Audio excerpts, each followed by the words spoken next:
All right, hey, what's up, everybody? Mike Lindsley back with you in ML Sports Take, brought to you by our great friends at Empower Federal Credit Union, Bryant and Stratton College, and Welch and Company Jewelers. Log on today to welchjewelers.com for the best jewelry around: watches, bracelets, necklaces, engagement rings, and wedding rings, you name it. They've got it. Ask an expert as well at welchjewelers.com for the best jewelry around. A huge day if you're a Syracuse basketball fan, obviously, as the Orange get set to start the 2020-2021 campaign.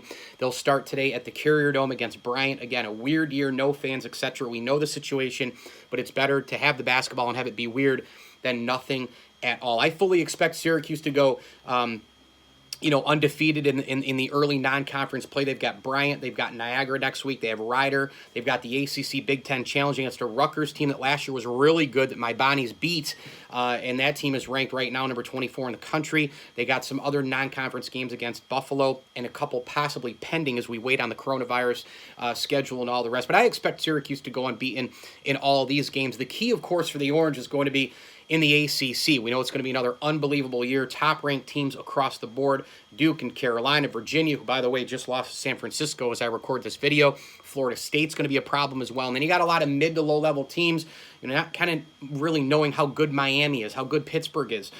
Is it middle to low, middle to high, halfway through the season? How good's NC State going to be? How good this year is Louisville going to be? A lot of people maybe think that they're going to have a little bit of a down year. But this Syracuse team, I think that they'll probably be around a bubble area just like the last several years, which I know a lot of Syracuse fans don't want to hear. But Jim Boeheim's team, if they can, in the later stages of January, mid-February, start to get their feel for each other and get better as the season goes on, Boeheim will tell you, and he said it for well over 40 years, it doesn't really matter what you do in the regular season. Sure, you need to win some games to get to the postseason, but everybody remembers what you do in March. And if Syracuse can get, pretty good early February, mid, right into that couple, 2-3 week before March Madness, or this year, who knows, it could be April Madness or May Madness, I think Syracuse could be a real threat in the tournament this year because of the nothing-to-lose factor. We know the 2-3 zone's always going to be there.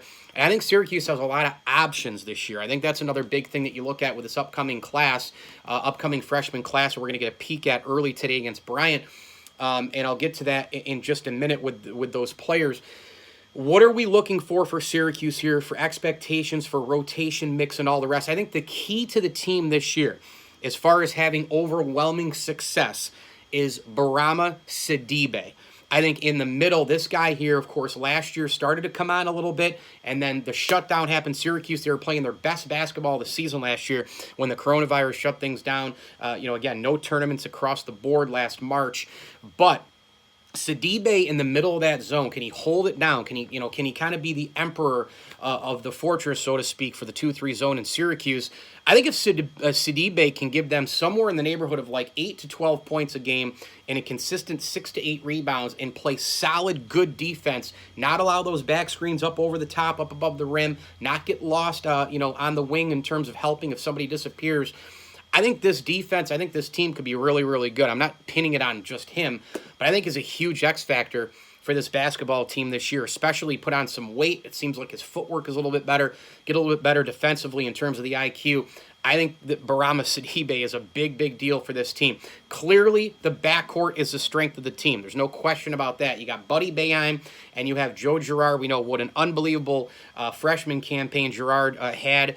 He took over the point guard reins because of Jalen Carey's situation, and Girard is a 4-year, big-time, bona fide Syracuse player. He has an opportunity to go down as an all-time great, an all-time 4-year great. The kid's an unbelievable worker. He's super coachable. He plays great at both ends of the floor. He and Buddy obviously will be key for this team in the backcourt. I love this freshman class because I think it's really right in the middle. I don't think it's a freshman class that's a no-name freshman class, but I also don't think, obviously, it wasn't a heralded freshman class. It's not like it was a top 5, top 3 type of class. I think they're somewhere right in the middle. Tons of talent, but still a lot of room to work and grow. And it all starts with Kadari Richmond, the freshman out of Brooklyn, New York, who I think is going to get a lot of playing time at the forward spot, kind of as an inside-outside type guy. I think Richmond is going to be really, really good for Syracuse and a key cog, get a bunch of minutes early for Jim Boeheim's team. I think these games, again, these non-conference games, we know in the past it's given Jim a lot of an opportunity to get some freshmen in, some playing time, figure out exactly what's there. But whatever you hear out of practice, whatever you hear out of the assistant coaches and GMAC and Autry and all the rest, these freshmen are pretty darn good, and it all starts with Kadari Richmond. Again, a swing player, an inside-outside type guy, a great prototype for the zone. I think Kadari Richmond could be really, really good for this team. A 6'5" guy, you could put him on the wing. Maybe you could spell a little bit of time up at the top of the zone, go a little bit longer and leaner if you wanted to give Buddy Boeheim a little bit of time away from the zone, for example, a little bit more athletic up at the top of the zone. Even though Buddy is about the same height as Kadari, of course. Kadari, I've heard he can jump right out of the gym, and maybe you can play him 2, 3, 4 at multiple positions. I like the versatility there. We obviously know all about the Alan Griffin transfer situation from Illinois. Huge deal here because it can take some minutes, and hopefully the production that you lose from Elijah Hughes goes right into Alan Griffin. Merrick Dolajai, I think, is going to be there all year as that scrappy blue-collar guy we've seen for the Syracuse basketball team. Quincy Guerrier, I mean, this guy here as a 6'5", 190-pound forward is going to be a really, really important guy for Syracuse, I think. From a 6'7", 220. I was reading one line above that. 6'5", 190 is Griffin. 6'7", 220 is Quincy G. And I think he's going to be a guy for Syracuse. Again, like Barama Sidibe, can Syracuse get consistent production?